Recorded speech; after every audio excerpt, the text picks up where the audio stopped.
Hi, guys. Welcome back to a new episode of Tech It's Simple. Today, in this video, I'm going to show you how you can change your YNAB account's password. Keep watching the video till the end to change your YNAB account's password. Firstly, open your YNAB application. The home page of YNAB will appear on the screen. Click on the three dots at the top right corner of the screen and tap on the Settings option. Scroll all the way down to the Account section and tap on Account Settings. On the next page, under Login Methods, tap on Change Email and Password. Scroll down to the Change Password section.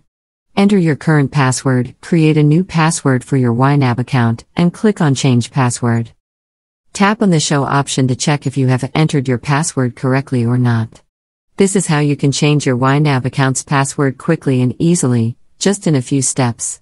If you have any thoughts or queries, let us know in the comments section. Don't forget to subscribe to our channel.